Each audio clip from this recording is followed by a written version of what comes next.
This is the X-Zone Radio TV show with Rob McConnell on the X-Zone Broadcast Network and our worldwide family of broadcast affiliates. If you have a question for Rob McConnell or his guest, or if you've had a paranormal experience, call toll-free 1-800-610-7035 extension 0 or email xzone@xzoneradiotv.com. On all social media sites, our one address is X-Zone Radio TV.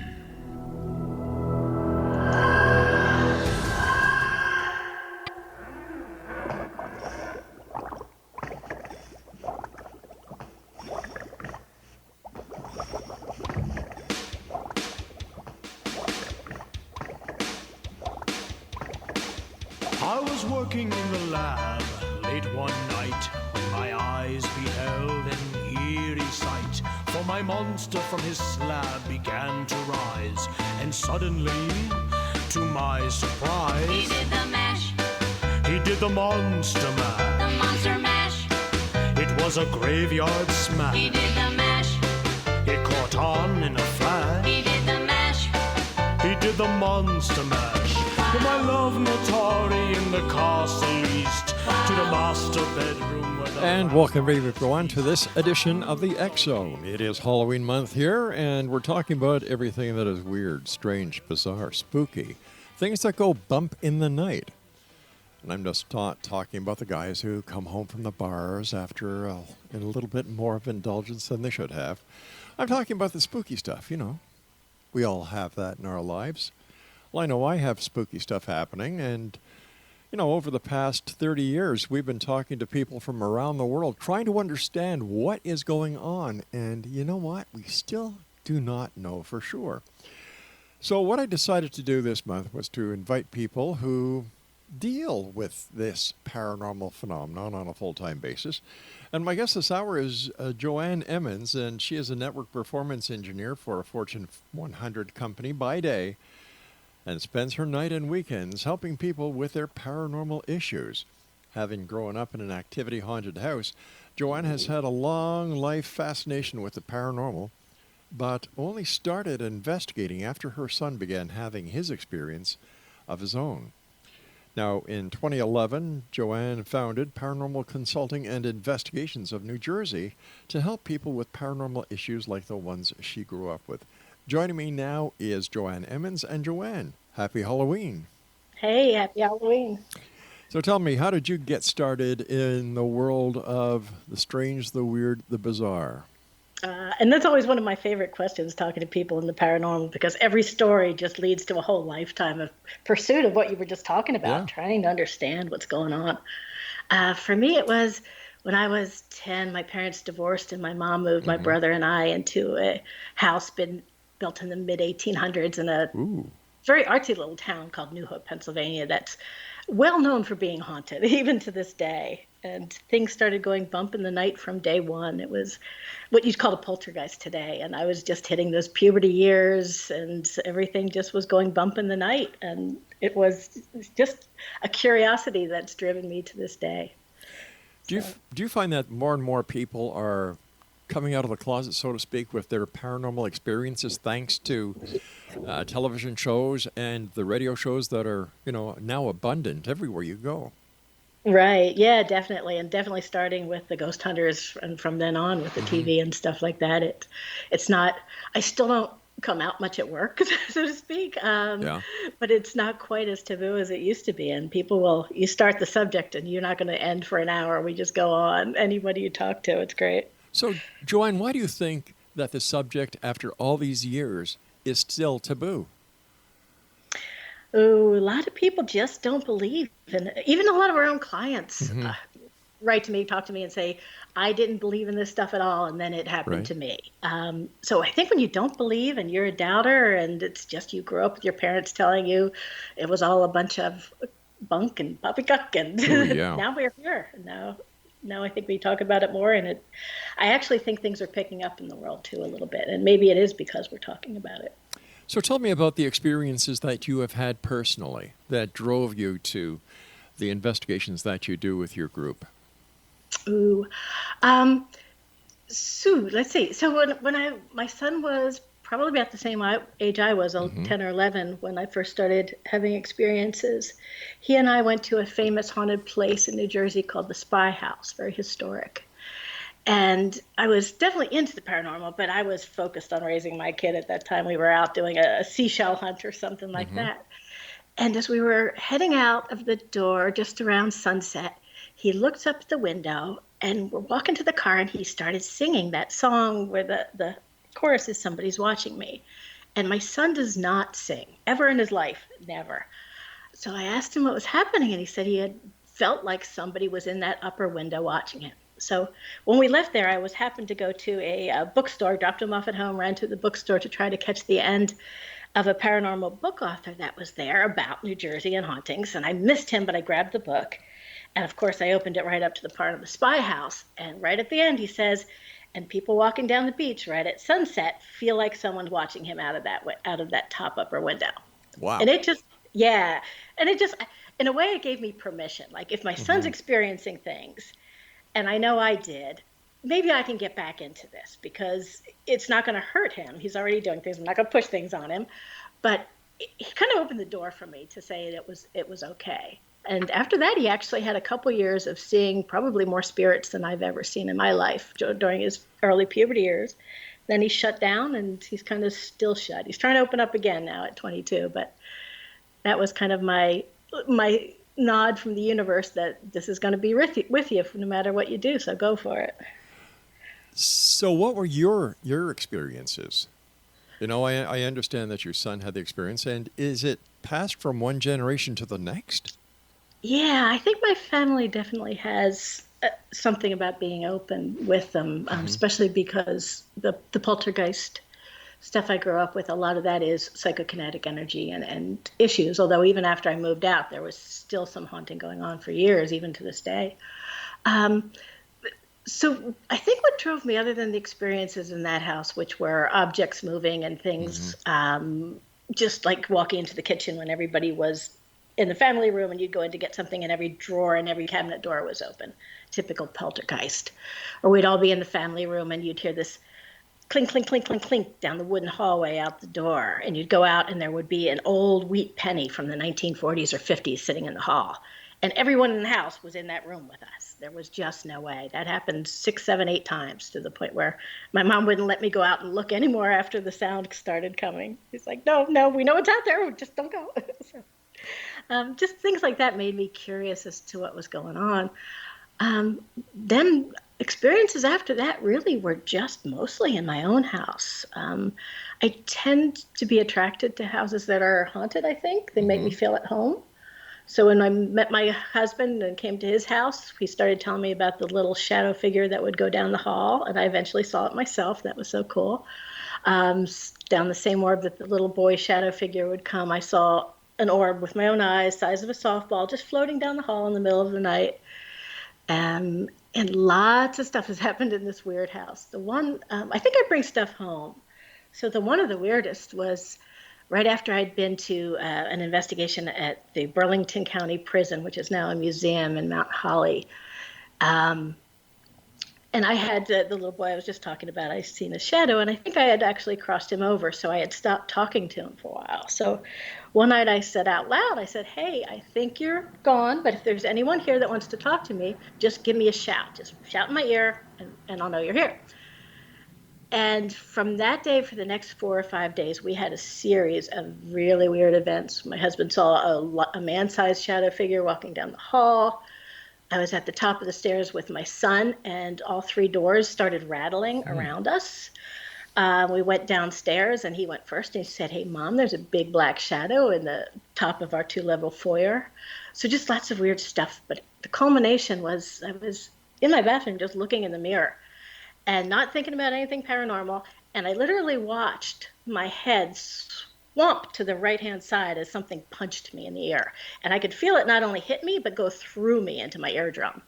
And it didn't hurt. And the sound was like the twang of a guitar string. So it was almost like someone wasn't really attacking me. They were just shouting in my ear, just like I'd asked. But it scared the bejeebies out of me watching myself get kind of attacked in the mirror. And so I talked to it after that and said, hey, we know you're here. You did what I said. Thank you. You can go back now. And it was quiet after that. So, In your opinion, why are there spirits that hang around and other spirits go to wherever spirits go? yeah, I think that's one of the big questions we always try to answer.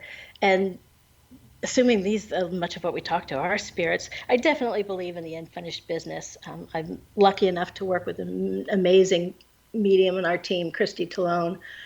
And so through her, we can talk to the spirits and find out why they're here and what's going on and whether they're ready to cross or not ready to cross. And it actually gives us a lot of confirmation on some of the evidence that we found and stories that we heard. But yeah, I think it's a lot of unfinished business. We've heard a lot of stories, murders, of course, and things, and people who were just upset and angry at the time of death, or there was something they just couldn't accept. So really, a lot of that is true. All right, so what kind of evidence have you as an individual or you and your team been able to collect to kind of show people that, hey, look, it's real? The EVPs are still my favorite, electromagnetic voice phenomena, the bread and butter of any paranormal investigator, I think. We have gotten just so many amazing EVPs at different places that interact with you. So it just totally blows the theory of it was a truck driving by or something like that. They're talking about your scene and what's going on. They're talking about your environment. They're listening to what you say and jumping right in. Some of them are muddled and you can't quite hear. Others are so darn clear as day. It's just amazing.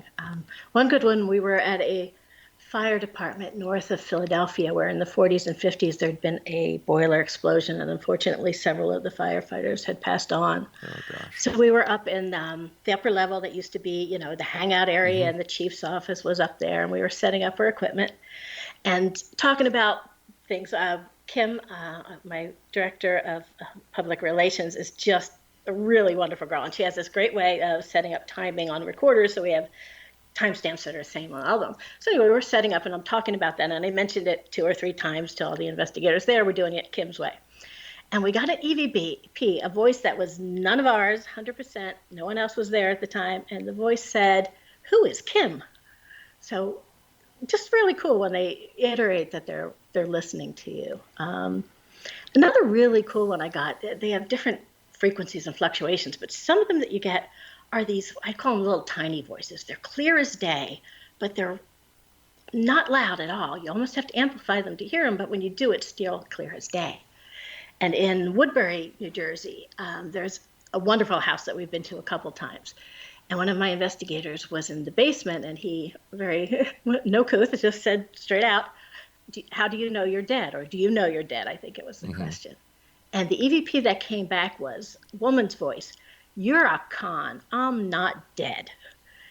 And that was just so telling to me, because from where they are, where they stand, maybe they're not dead people all the time, and maybe to them we are the ghosts. Maybe we're invading their time and space and leaking through wherever they are. So that was kind of cool. All right, listen, you and I have to take our first break, so please stand by. Great having you with us, and thank you so much for taking time out of your day to be part of the show. We really appreciate it. Exonation, our guest this hour is Joanne Emmons, and if you'd like to find out more about Joanne's team, their website is pcinj.org. That's pcinj.org. And this is Halloween month here in the X Zone, and as you know, this is a place where people dare to believe and dare to be heard. It's a place where fact is fiction and fiction is reality. And we come to you Monday through Friday from 10 p.m. Eastern until 2 a.m. Eastern right here on the X Zone Broadcast Network, Talkstar Radio Network, Mutual Broadcast Network, and a host of other radio stations and networks around the world. I'm Rob McConnell. We'll both be back on the other side of this break, so whatever you do, don't go away.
He's a restless spirit on an endless flight.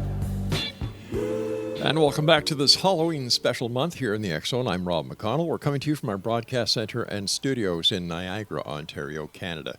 Now, if you'd like to send me an email, xzone@xzoneradiotv.com is the email address, and on all social media sites, xzone@xzoneradiotv.com. Joanne Emmons is with us, and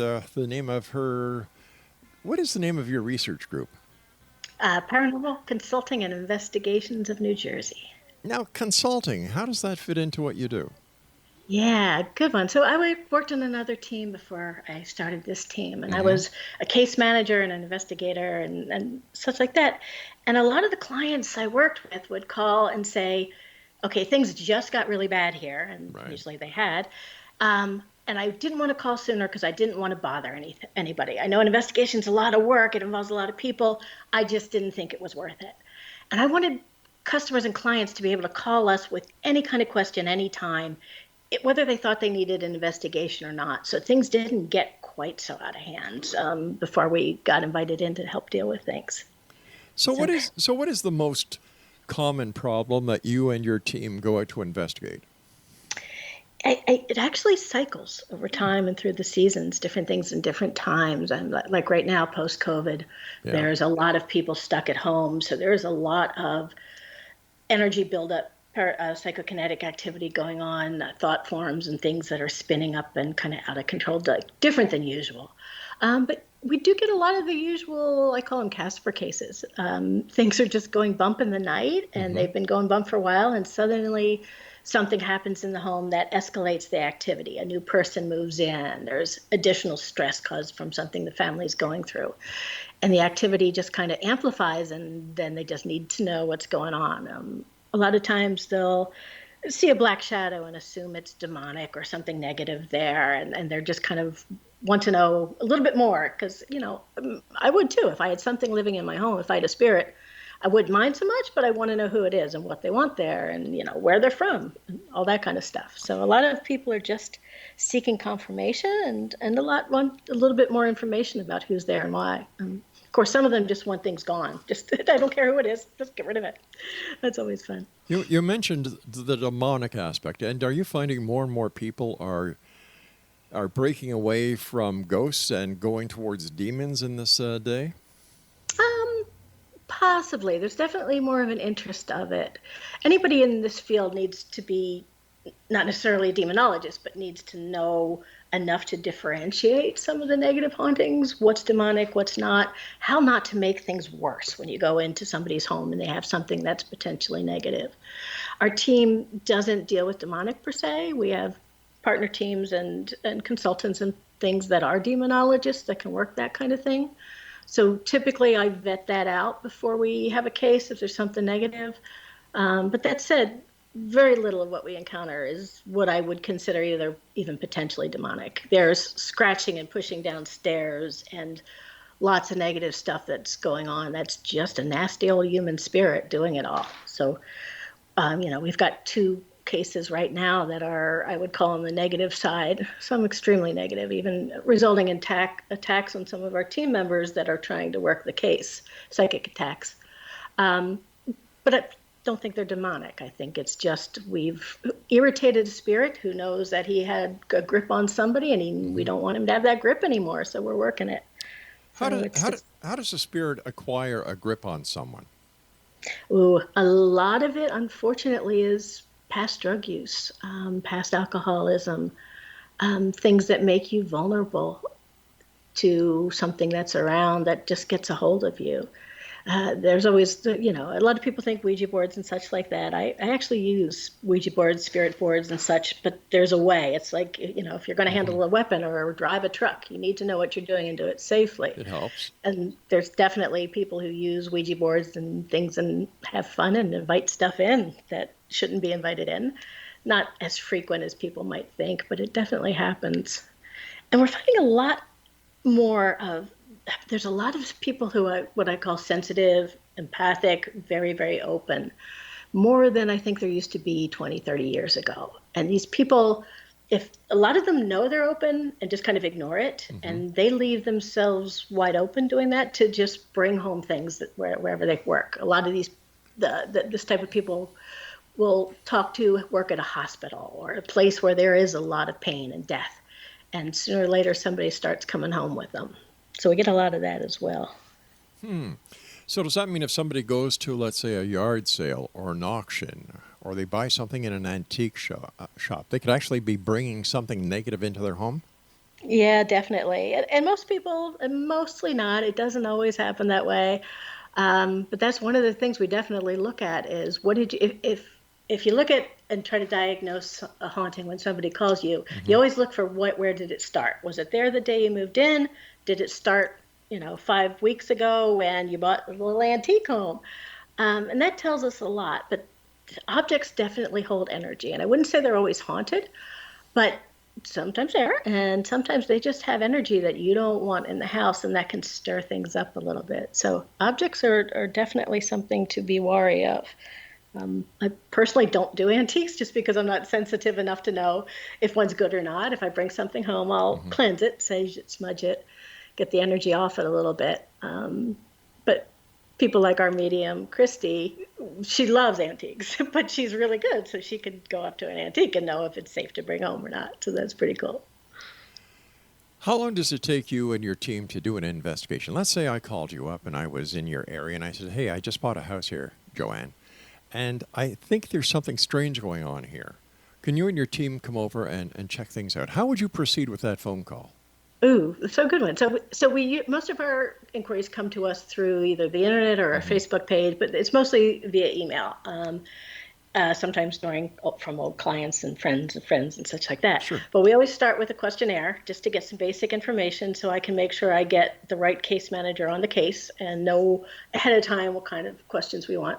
We do a phone interview, at least with the client. If they're married, we try to include the spouse and just get as much information as we can so that we can start to, I call it, diagnose the haunting before we even decide if we're going to the home or not.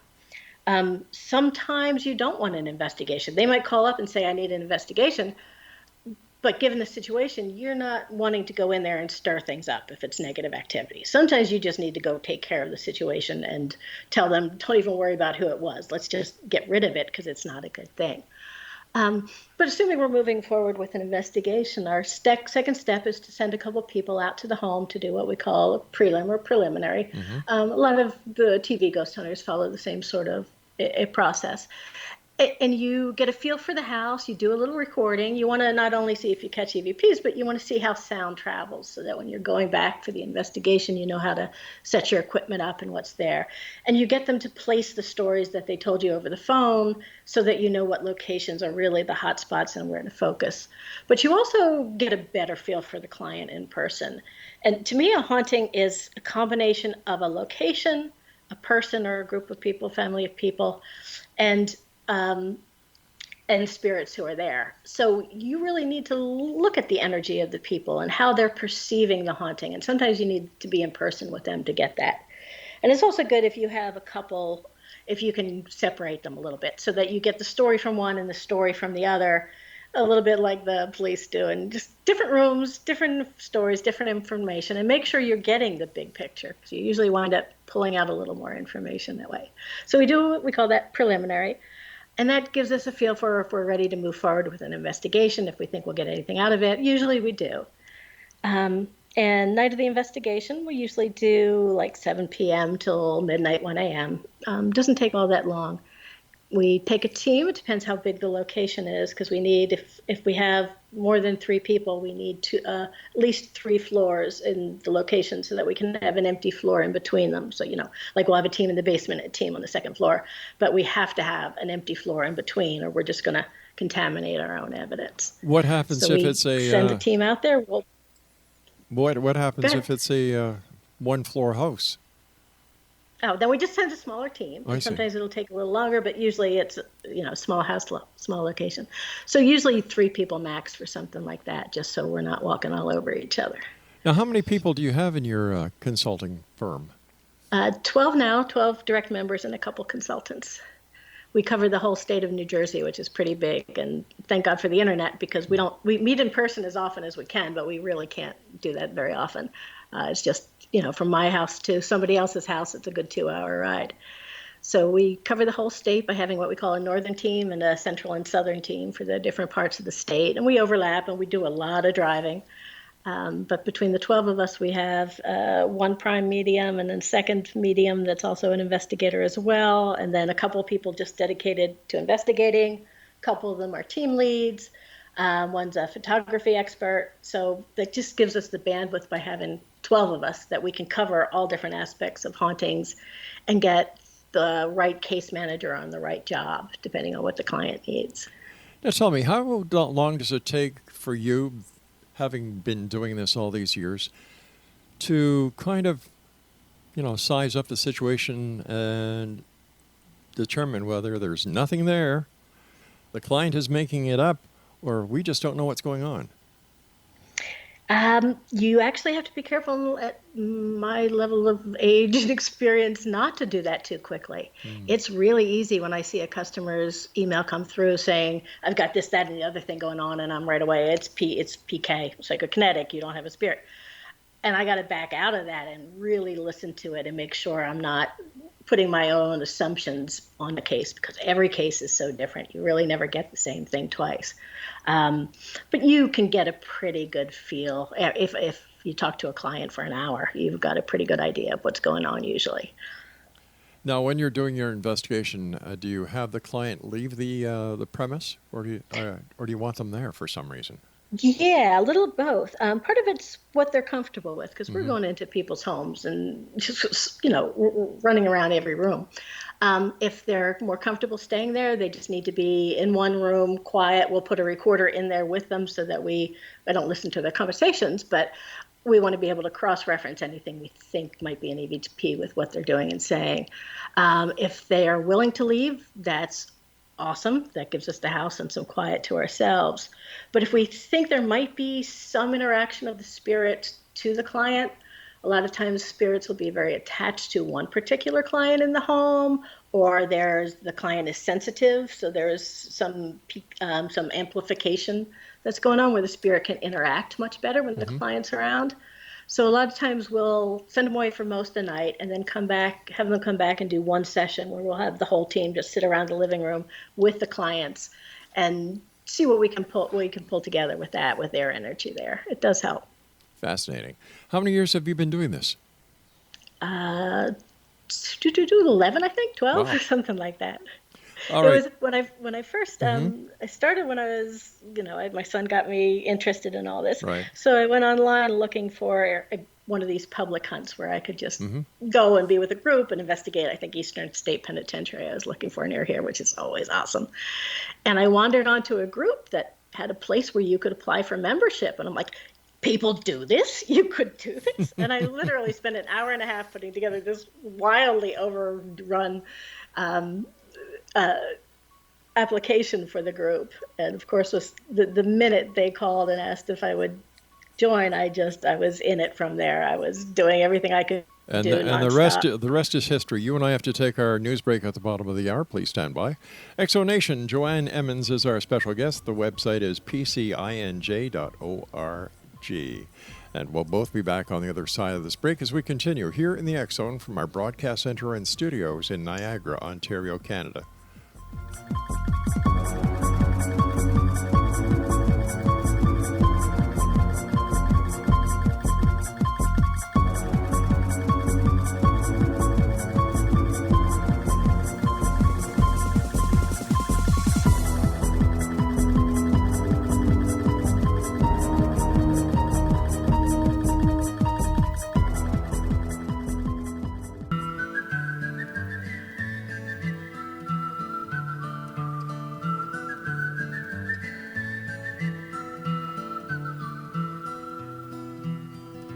All around old Cape Horn, ships of the line, ships of the morn. Some who wish they'd never been born, they are the ghosts of Cape Horn. All around a riddle-de-rum with a rim-dim-diddy and a rum-dum-dum. Sailing away at the break of dawn, they are the ghosts of Cape Horn. This is Halloween month here in the X Zone. We're talking about ghosts, poltergeists, things that go bump in the night. And tonight our guest is Joanne Emmons in New Jersey. And her website is for the Paranormal Consulting and Investigations of New Jersey. The website is pcinj.org. Now, I also understand you run another business called Requiem, right? Yeah, I consider it a sub-team of PCINJ. It's spun out of a lot of the work we found ourselves doing over the year that was non-investigation work, where you don't want to investigate, you just need to either cleanse the house, or we do a lot of what some people don't believe in. It's called spirit crossings. So we really do believe that if an energy wants to, a spirit wants to, with the right help, they can cross over. Not forced to, never made to go if they don't want to go. But a lot of teams don't do that. A lot of teams will investigate, and that's it. We extend it to mitigations, anything from trying to get the spirit to cross, to kicking them out of the house if they don't belong there, to just cleansing the energy in a home, getting rid of people's attachments, things like that. So all of that is just so different than the investigative work, and so medium-centered, that we created a sub-team called Requiem to deal with specifically with that, and it's pretty much led by Christy Talone, our medium. So it's just a whole different feel and flavor than the investigative work. And some people are comfortable in one and some people are comfortable in the other. And in the end, we just pull all the pieces together and we help a client with both aspects. How haunted is New Jersey? Oh my gosh, very. I'm surprised too. Really? I'm from Pennsylvania, so when I moved here, I wouldn't have thought it was haunted. Yeah. But the energy just everywhere is just really cool. There's just a lot. We've got a lot of Philadelphia suburbs. We've got a lot of New York suburbs. So areas that have been populated for a very long time, and lots of Native American energy and lots of war, unfortunately, history through here.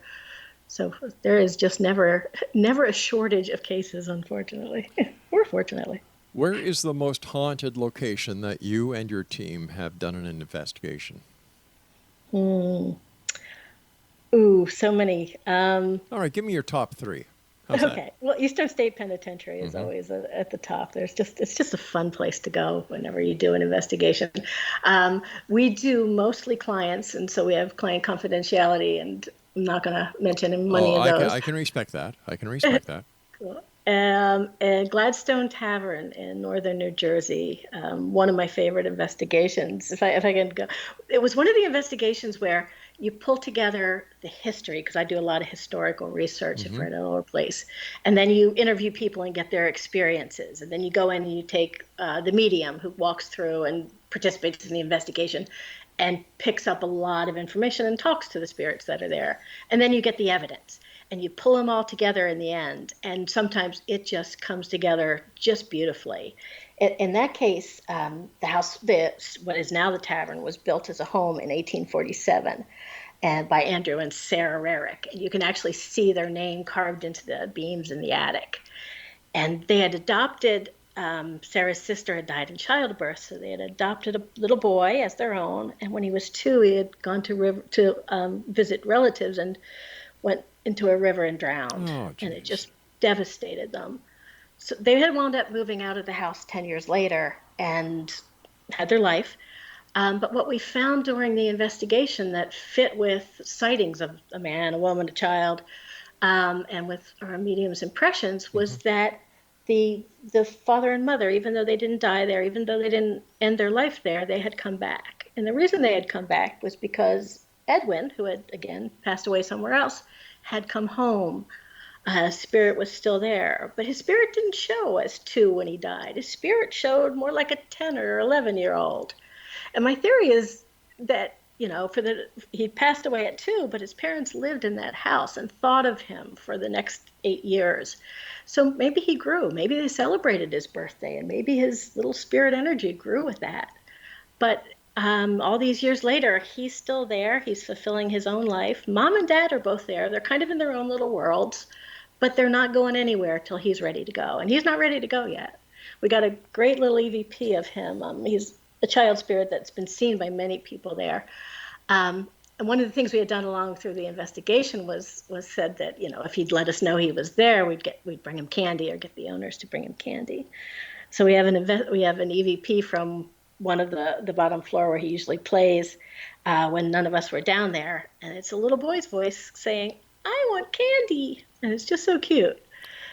So that's definitely on my top 10 because we had 3 different spirits there that were all family and another guy hanging out in the basement, and it's got this wonderful history of prohibition and things going on, and it's just one of those places where you walk in, it's just really positive, happy energy there. So I like that place. Why are there so many pubs and bars that are haunted?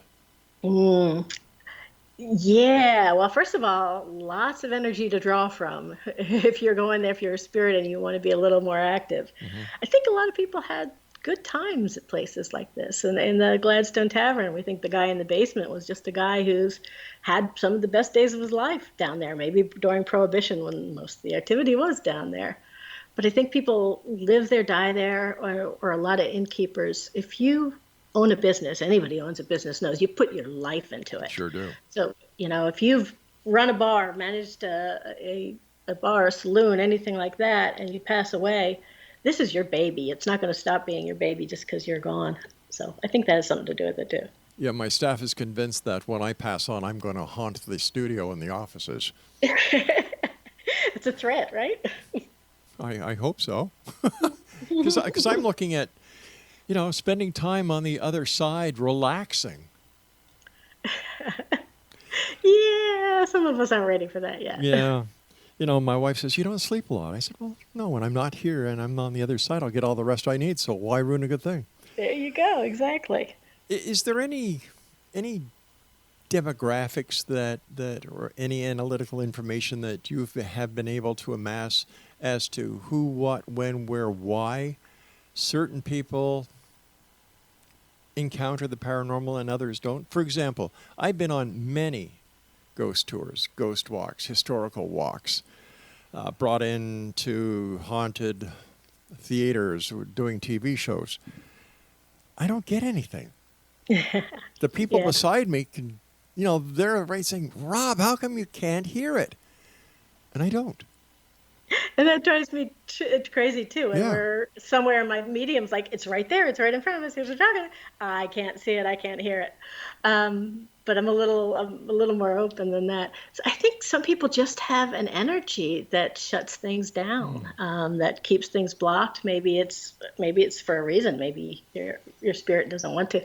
I started my team with a woman named Pat Kibbe, who's now moved on and does demonology. And she was one of those people where, she would tell you herself she's going to scare everything away. When she shows up, there's no activity. She is shut. But doesn't that make a perfect demonologist, though? Because those are the people who don't want to be open. So right path for her. But there's more and more people, I think, these days that are open and their energy shines a little brighter, looks a little different, might attract spirits a little bit more. Hard to say, though. But definitely some people have trouble ever experiencing anything. You see, my past, I'm an ex-cop. And being a police officer, and, I used to do investigations, we work on fact and evidence. And some people have told me, well, that's why, Rob, is because you're looking for facts, you're looking for evidence, you're not opening yourself up to the possibilities. Yeah, very likely. Yeah. Very likely. Now, when you clear a house, and let's say somebody doesn't want a spirit in their house, they move in, they find out there's a spirit, and they say, nah, don't want this person here. How do you get rid of them? So part of it depends where the spirit came from. If this was their house first, I'm not one who's going to go kick them out. So I'll try to cross them over if they want. If they don't want, we can work with them on keeping quiet, leaving the clients alone. We can work with the clients on what we call verbal control, which is one of the strongest ways you can influence a haunting in your house. Just setting down ground rules without screaming, yelling. Just, this is what I need. I need you to leave me alone at night. So if the spirit's of the house, I don't tend to kick it out unless it's negative, unless it's causing trouble. But if it's followed you home from a graveyard or something like that, we can do certain things if it's not ready to cross to kick it out, to protect the house. We use sage a lot, tincture bells, change the energy and the vibration of the house. The old thing with salt putting borders around things, and we'll use religious metals as well, but only if that's something that the family that lives there believes in. If I believe in a religious metal and they don't, it does no good at all. So lots of different things, but it really depends on the situation. And a lot of times our medium will have guidance and be given guidance from her guides as to, for this particular thing, here is what we want to do to get rid of the energy, to protect the house. Now, when you say help somebody cross over, where did they cross over to? Gosh, I wish I knew. And it's kind of scary saying, we think this is the right place for you to go, so go. But when we open those doors, you can feel the energy, and it's just really, really amazing. And sometimes I still do wonder to this day, am I just dreaming this all? There's a really spirit there. Are they really crossing over? How do I know? And one of my favorite cases from northern New Jersey that gave me at least a little confirmation on this, other than the fact that I can feel it. And sometimes they do come back and say thank you, which is amazing. Wow. But we had a case where the woman, it was a family in a house, a woman and her husband and a young child. And she had actually grown up in the house, and now her parents, who used to have the house, had moved a couple of doors down. So during the investigation, she went to her parents' house a couple doors over, and one of the spirits that we encountered was a man, I'm sorry, I don't remember if he was younger or older. His wife's tombstone, not her grave, but just the tombstone itself, a piece of slate, was in the garage under this outhouse building. And he was hanging around looking for her. He couldn't find her. So Christy helped us work with her. And at the moment we crossed him over, I could feel the energy change. A flashlight that we had flashed on, and it just felt right, seemed right. So we went on. The client came home at the end of the night, and she looked at me and she said, so what happened at 9:47? And I'm like, I don't know. What happened at 9:47? She said, we were all sitting around the table, and the chandelier above their table started shaking, and she heard this big popping sound. And popping sounds are something that a lot of people hear when a spirit crosses, or at least we think we do. So, of course, I went back to the tapes, and we used network time to monitor our recorders, so we're within a minute. And by gosh, we had crossed that gentleman over right at 9:47. Unreal. So as he went, found him a couple doors over, said his goodbye, and that was just pretty cool confirmation, at least. Do they ever come back? Oh, that's a really good question. I think they can. I think when they come back, and I don't think it's a straight transition. Sometimes there's intermediates that different spirits, especially who have been into drugs and have had hard issues in their life, can be at an intermediate place for a while.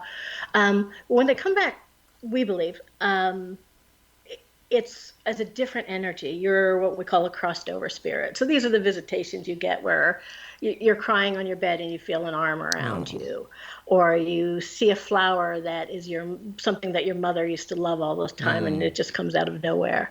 So crossed over spirits, we do believe, can come back. They come back in different ways. They don't haunt us or hang around, but they can also come back. We've had several that have been hanging around kind of full time when someone in the family has a health issue. All right, let's hold it right there, and we'll continue about health issues and spirits on the other side of this final break. Exonation, our guest this hour is Joanne Emmons, and she is the founder of Paranormal Consulting and Investigations of New Jersey, and their website is PCINJ.org. And Joanne and I will be back on the other side of this break as we wrap up for this hour here in the X Zone with yours truly, Rob McConnell, from our broadcast center and studios in Niagara, Ontario, Canada.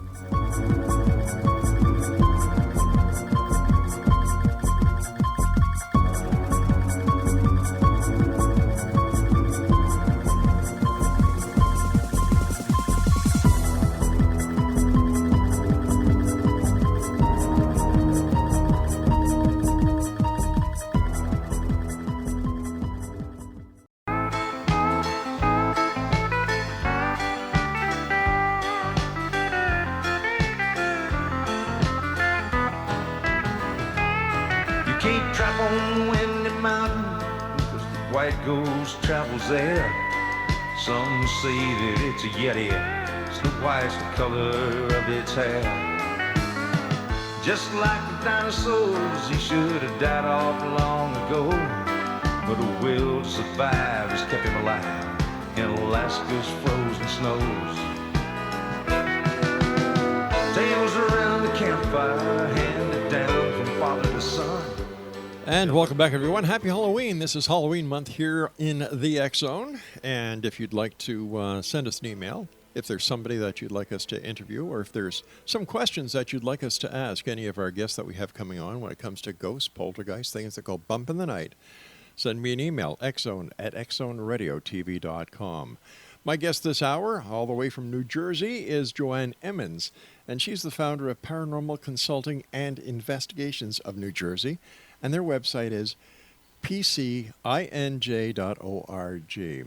First of all, Joanne, I want to thank you so much for coming on the show. It's been a delight having you with us. And, man, you are just a walking encyclopedia when it comes to the paranormal. Yeah, there's so much to learn. I feel like I've got just a tiny little slice of it that I've been exposed to, which is just wonderful. But there's just so much more out there. It's amazing. We were talking before we went to the final break about spirits who seem to be more attached to a person or a place when there's an illness involved. Yeah, we've had several cases where a crossed over spirit, a relative, someone who loves you, has done everything in their power to come back and hang around and try to let somebody know that they've had a health issue or something else going on. And hopefully we can get that warning across most of the time and they can do something. But they're definitely there and protecting us. Whether we're open to hearing them or not is a different story. But they do come back and take care of us. Is there a difference, in your opinion, between an angel and a spirit or a ghost? Yeah, really good question. So angel is so much of a religious term. But yes, to me, there's definitely angels. There's a whole, it's hard to put names to things like that, but I believe we have spirit guides that are there to really to guide us through life if we're willing to listen to them. And angels are a different flavor of that, if you want to say that. There's all sorts of energies out there that are angelic in nature, protective in nature, spirit guides. Some we try to classify them as best we can in our little human heads to say whether they were ever alive on Earth or not. And generally, angels never walked the Earth, but spirit guides are spirits that have evolved but did walk the Earth once. And we all try to give different layers and categories just to try to understand it as best we can. I'm not sure we ever can in this human mind. And then there's this whole range of things called elementals, which personally I never believed in when I started all this, and now it's like this is really cool. But elementals are another form of non-human spirits that are earth spirits, if you want to call them, fairies and trolls and goblins and all this kind of stuff. That really are these weird little entities that show up in so many different forms that are part of the earth and are here to undo some of the damage that we've done. They've been really active lately for obvious reasons. But they try to help the earth and maintain the earth, and they're just these most interesting little entities. I'm just starting to learn about them. But the types of things out there, and of course the Yeti, who some people believe that the Sasquatch is a trans kind of a spiritual animal that comes and goes in the earth. So just so many different forms of energy that can happen here that we only see one layer of and experience one layer of. And it's hard to imagine how much more is going on. It'd probably scare the heck out of us if we could see everything that was really here. So it might be better that we can't. As a person who's been involved in paranormal investigations over the last 11 years with the Paranormal Consulting and Investigations of New Jersey, how close to reality was the movie Ghost? Patrick Swayze. Ooh, that one's a good choice. Probably fairly good, probably really well on. And every spirit's journey is different, of course, but things like that really do happen, and it's pretty amazing. Somebody once asked me, Rob, when you do your Halloween specials, how come you don't use the theme from Ghostbusters? Well, it's very simple. The people that we bring onto the show are very serious about what they do. And I don't want to show any disrespect. And I think that the movie's Ghostbusters, it was great comedy. But when it comes to the actuality of the work that you folks do, I think that many people have found it to be misrepresenting of the paranormal community. Oh, very much so. But most paranormal investigators still love it. And Really? Scooby-Doo, we love Scooby-Doo too. We had a reveal. We did a beautiful old home decorated with antiques. The owners owned an antique store. And when we did the reveal, she luckily warned me ahead of time, she was turning it into a party. So we did our reveal and presented our evidence in front of probably 30 people. And then she had a DJ there playing Ghostbusters. And it was fun as heck. So, yeah, not quite reality, but it's still fun. Well, yeah, you have to mix business and pleasure at times.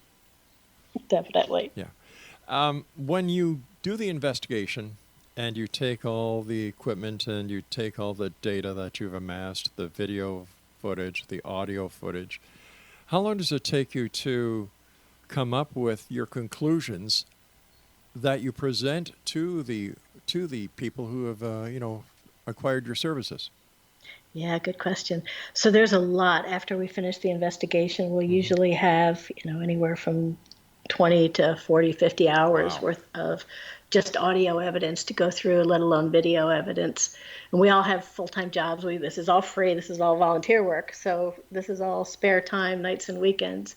It takes the team usually 2 to 3 weeks for everybody to go through all their evidence. And we work online on a bulletin board, so we'll share evidence. So like if I go through everything and I'll find a piece that looks promising, I share it with my entire team so everybody can debunk things and we can cross out anything, cross-reference thing. If I hear voice in one room, I've got to listen to the recorders in the nearby rooms just to make sure it wasn't somebody else, try to triangulate where the sound was coming from.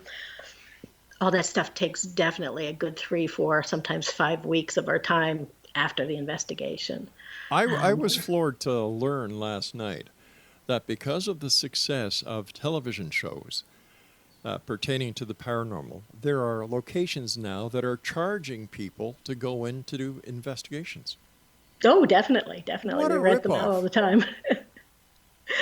And some of that is this, a lot of them are historic locations that really need the money to help keep them going. So Whitehall Mansion in New Jersey is a famous one that's just deteriorated, and they make a lot of money off of having people come in and do benefits and do investigations. And we'd love to go there. It's definitely on my top 3 list. But it's a way of earning money for most people to help maintain a property that otherwise might deteriorate. So not always a bad thing. But don't they realize that if a group like yours comes in, does an investigation, and then promotes it, because that's what you folks do with the investigation information that you have, get other people interested, go in and help create the paranormal tourism industry as it has grown into these years. And, basically you folks are their marketing arms. Yeah, that's true.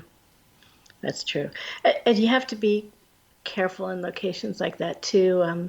It's so easy to get groups in that are disrespectful. Really? And so yeah, that taunt spirits. We absolutely never taunt a spirit, but you get some people come in and just paid investigation for fun, and you'll get things like that. Most people who run them are very careful not to let that happen, but it really can. How would you feel as a spirit if you're in some place and you're living your afterlife and all these people just come in and try to talk to you all the time and harass you and call you names, and not always the most pleasant thing, I'm sure. Our time is nearly up. We've got about, Craig, 3.5 minutes. What message would you like to give to the X Zone Nation tonight when it comes to paranormal investigations? And how can someone listening tonight who has found you so informative, so interesting, how could they, or what should their steps be to becoming an investigator like you? Yeah, well, probably the public investigations, like you just talked about. Just go out there and join a group. Just go to some of these places. Go into quiet time. Go out to the middle of a graveyard or a field where there was a battle or somewhere historic, and just sit and be quiet and see if you can open up and just hear things. You can use your phone as a recorder. Do a little homework before you start doing stuff like that, though. Make sure you know the right way to do things. Watching TV shows does not give you the right way to do things, especially ghost adventures and things like that. We don't taunt. You need to be respectful. You need to be open. But if you just kind of start on your own, learn what's the right way to do things, and there's a lot of resources on that out there. I'd be careful investigating your own home. If you try to do something like that, you're opening a line of communication. You're saying to whoever's there, I want to talk to you. I want to hear from you. And maybe that's okay, or you might regret that a little bit later. So a lot of investigators won't even investigate their own homes. You just kind of have to feel through that a little bit. But be careful, be cautious. Don't go doing things that might make things worse. If you have a friend or neighbor who thinks they have a haunting, don't go smashing in there and not know what you're doing and stir things up, because you get to leave and they don't. So, but there's definitely stuff that you can do to learn, to start investigating, to use your phone to start recording things, to just try opening yourself up to some of the energies out there. That's pretty cool. How can a listener know who to go to and who not to go to? What are some of the red flags when investigating? How, should I join this group or should I join that group? Yeah, good question. If any group that charges money, just walk away. Really? Look for a group that is open-minded, that does not believe that they know everything. I like to look for groups that are, some are religious-based. I like people who are more open-minded about, we really have no idea what the right answer to anything is out there. So just see, I mean, a lot of it is who jives. Our team is just amazing. I think we've had no churn for the last year and a half, 2 years now. And they're great people. It's like a little family to us. So part of it really is just find somebody who has similar philosophies to you that you get along with, that your energy is good with their energy, and you just support each other and have fun together and learn about what's out there. Back to what you were saying in the beginning, trying to understand. So find a group that you can do that with. It's looking for the same answers you're looking for. If somebody listening tonight would like to contact you because they live in New Jersey or the area where you do help people, how can they best contact you? PCINJ.org. We've got two questionnaires on there. One is for, or two emails. One is for consultations. One's for investigations. If you don't know, just start with the consult. And we do consultations throughout the country. I mean, if we're talking, we can't come in person, obviously, if you're in Canada, but we could. Come on. We're not that far. So we've done consultations in Canada. We've done them in Egypt. We've done them in Alaska. So we can talk you through things most of the time. And then if we feel like you do need a group, we can help find a local group that looks to us that's trustable. We can reach out to them. There's certain networks that we're part of. Excellent. That would help. And where can people get a copy of your book? I Think My House is Haunted. Yeah, I think it's still on Amazon. Wow. It Cool. should be out there. Yeah. Well, listen, congratulations on all the great work that you and your group do. Please give my best to all the members of your team. And don't hesitate in coming back. We'd love to have you on the show again to talk about many of the other cases that you and your team have done. Awesome. Thank you so much. This was fun. Nice talking to you. And once again, happy Halloween. Happy Halloween. All right, Exo Nation, our guest this hour has been Joanne Emmons, and she is the founder of the Paranormal Consulting and Investigations of New Jersey. Their website is pcinj.org. Now, I'll be back on the other side of this commercial break with the news at 6.5 minutes past the top of the hour as we continue here in Halloween month in the X Zone, because this is truly a place where people dare to believe and dare to be heard. We're heard Monday through Friday from 10 p.m. Eastern until 2 a.m. Eastern. And don't forget the X Zone TV channel, 24/7, 365 broadcasting of great movies, interviews. Man, we even have people on there teaching shaman. What does a shaman teach? Shamanism. Thanks, Craig. Check them out. The X Zone TV channel is exclusive to Simul TV. I'm Rob McConnell. Don't go away.